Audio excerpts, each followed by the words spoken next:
Programme रहे हमने के पुरनका भोजपुरी गौनई हो गई इतना फुहर पत्र को दले कि केहू खाहू के ना पूछो बरजा नरेश हमरा विजेंद्र राय जी भेजाई तनी चुटकुला एगो पहले बड़े पर जवाब दे लेबे दी अब जाने कि पुरानका भोजपुर गौनई रहे माली आ खियावल ना जा काटा लो इनका रोहन से भोर में कहले भेंटा कुछ गाड़ी में ले ले बड़ा हम कोई नाम दे आ तो का खाई हम कहले नहीं बद तो यही के डुमराव बाग बा अब परमसिया फल फरेले ओमे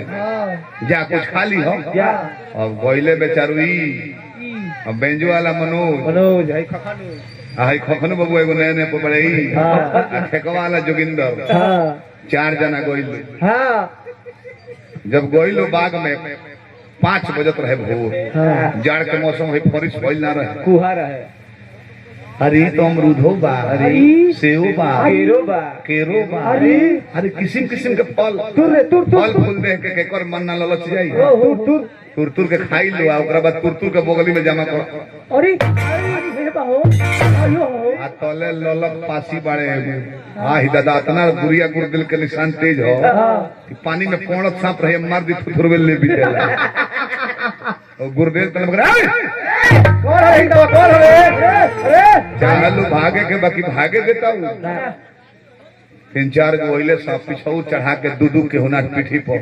चल मलिकाल करके चलो चल मलिकार ओवरी विमल सिंह जीवत रहल लेके गोइल बड़े ललक पासी मलिकार का हो काटे फल तुल लेबो सकाची तो के काचे फल गाछी पर के हां मरला हसा बरनी है दूधुला जाय दो कोकरी के चोर के कोने ठिए का फेर रह दलो ना एकनी के सजा दे मलिकार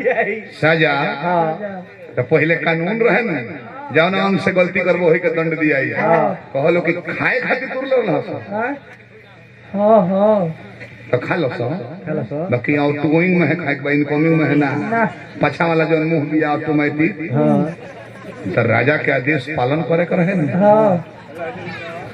जोगिंदर नाल बजावे लो हां आओ बुआ बड़ा उजर पहले बड़ा बगली देखा बोले कि मलिका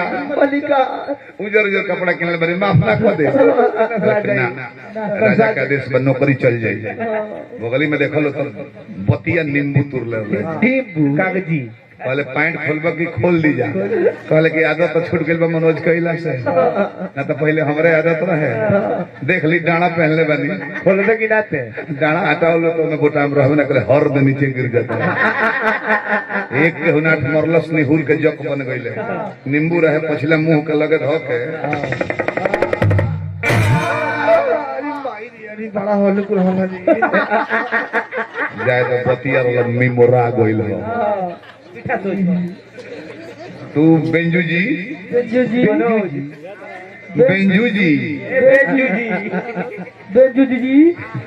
नहीं तो रवा का ले बनी हतवत लंगड़ा आम ले बगल पाक के गुलगुल भरी रहे हां जी पजामा खोलबाई खोल ली जा पहले कि रबड़ के पहनले बनी अंगरी छुआम पहले हर दे नीचे चल जाए नेहुर जइबो ना हम बन जाइले जब बन गइले बड़की आम रहे कहले कि मलिका ओमे के तने चोपवा गाड़ दी ना तो लीवर में घाव करी तो ऑपरेशन करो चोप गाड़ी के ओमे के आ धइल लो मरला सोनाट सिपाही जीवा अरे तो बंदूक जैसा बैक मार रहा है सारा गुदा बाहर फेंक दिया आंखी खा गया कोई बात नहीं है ना वो खखनू है नहीं वो है ना वो काय रोता है रे पहले से रो रहा है क्या बात है बोल मलिकार पेट झरता कोनो बात ना हमने के हाथ धो ले जा खा ले बड़ा बगली चीख होता तो कुछ ले ही नहीं चतुर न होला समोगा हवा सिरफल हतवत हड़िया सिरफल लेके अब बांध के गमछी में पीठी पर पार ले अब बगली में भेंटाता और ऊपर से जैकेट पहन ले जाड़ का मौसम रहे तले सिपाही जी के होनी में ठेकता अरे जैकेट पर खोल हां दादा हड़िया सिरफल से बनले बड़ा नेहुर ऊपर से ना हो जाए ना आदेश बा मालिक के आदेश में मुंह मिला के पजामा तहार खोलम जाना फार देव जा बीच के फार दहले से हतवत सिर पर इनका पछा वाला मुंह पर ध के मालिक तनी धीरे धीरे खोली ना उठा सोच कर अपने पाघुर मल घटा जाए खोक ना बत बवाई मुंह खोक जेबे मालिक मालिक आराम से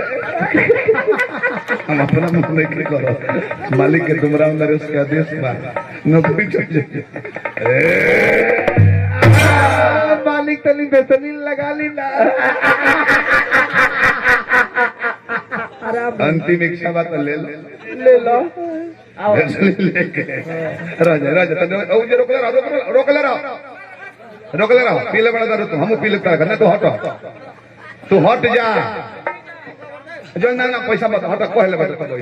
गीत गाय तो बढ़ जा गीत गाय तो पैसा दे बैठा भैसलीन लेके पूरा सिरफल में चबूत के अधा करेला तो अरे तारा में सिरफल कही जाता तू हंसता रहा काहे हो कहले कि मालिक हम अपना पर नहीं की हंसो हमने तो रेल टेल के चलिए जाए कुछ हम भैसलीन लागे बच्ची जाए हम कमलबास पर हंसता नहीं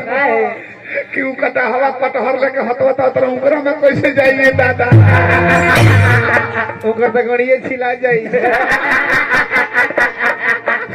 ब्रह्मपुर मेला लागो रहे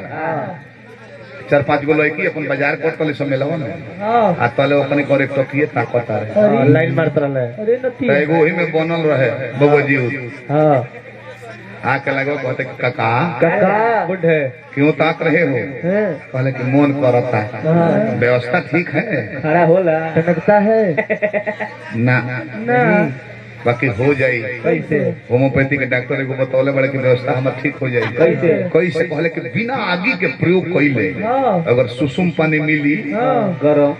हल्का गरम माने आगी के प्रयोग नहीं करे लाद के वो जान गल की लाद के प्रयोग चाहिए एक गिलास अपन ले के व्यवस्था दे के कलस ली तो अलग अलग ठीक बात सोचना घर में ले गई किली बन क के आ भीतरी अकेले कोठरी में हम मुखी में झाका तनी बगल लग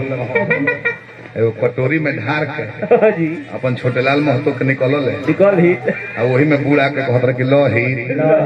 सिरुए पर काम खींच पीस कुचा चाचा भेटा तो लो ही सिरुए पर काम खींच बड़ा दादा और बात चक्रधार मर्ग आज कंस दुशासन के शासन चलता मालिक बिहार को बर्बाद करने में सबसे बड़ा हाथ किसका है नीतीश कुमार का 7 महीना से शिक्षा मित्र के तनख्वाह बाकी बा इतना बड़ बेवकूफ मुख्यमंत्री हम ना देखने शराबबंदी कोइला हो बढ़िया बा तो साफा बंद कर देले रही तो छाया जी बैठ जाई साफा बंद कर तो ना मिली हमरा बिहार के लोग पीहित ना आ ये बरक डेट में बिहार गवर्नमेंट के कितना नुकसान बजाता नहीं कितना शराब धन के लिए पिए तो अंग्रेजिया 4,000 करोड़ रुपया सालाना नुकसान है बिहार सरकार को आइए बिहार के धन बिहार में रहता शराब में अभी डबल क के 8,000 करोड़ रुपया झारखंड सरकार में से दारू आ रहा है यूपी सरकार से आ रहा है हम लोग 5 वर्ष में इतना गरीब हो जाएंगे कि हम लोग का अर्थव्यवस्था गड़बड़ हो जाएगा तेजस्वी हारों बड़े 5 बजे शाम ले काउंटिंग होता हम अपना जीवन में कहते 43 साल की उम्र में 3 बजे भोर तक काउंटिंग चला।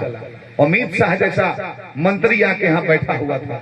जहाँ 200-300 वोट के गड़बड़ी रहा कंप्यूटर गड़बड़ा दी 3 जना मिले गड़बड़ पीएम सीएम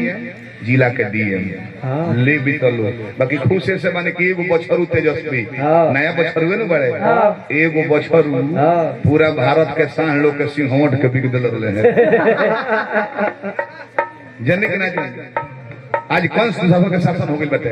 ब्याज पहले बिना मुंह तले है लॉकडाउन में कोई गो एप्लीकेशन गइल नीतीश कुमार के लगा ठनी कोनो ब्याज के मिलल ना मिलल दारू बंद कर देले बड़े अपने दम भर गांजा पियो उनकर सरकार ना बनल रही बनल है केकरा बल पर बीजेपी से लोग के घिरना ना रहा नीतीश से घिरना रहा जहाँ जहाँ सीट बहारल बड़े बहुत कम सीट जीतल बड़े बाकी भाजपा कम होशियार है उनका के मुख्यमंत्री बनावल बा कब ले जले बंगाल के इलेक्शन बीतत नहीं खे जहाँ उन्हें भइल के सिंहवाड़ के बिक दिए तो हटबे की हटावे के पड़े जनी की ना बढ़िया फिर कौन सा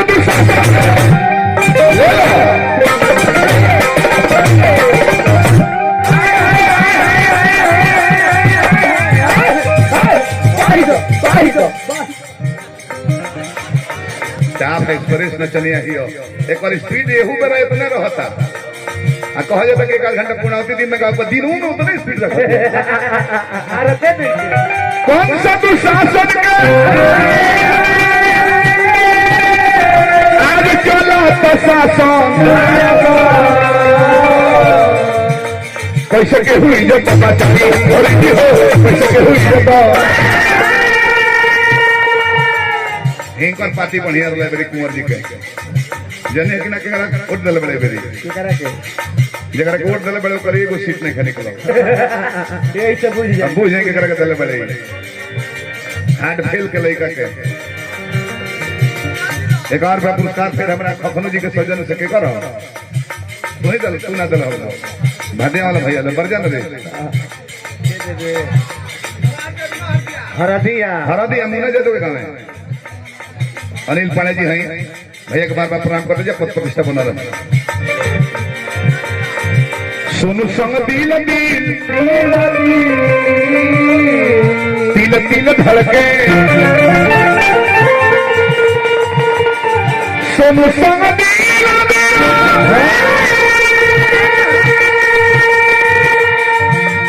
तिल तिल धड़के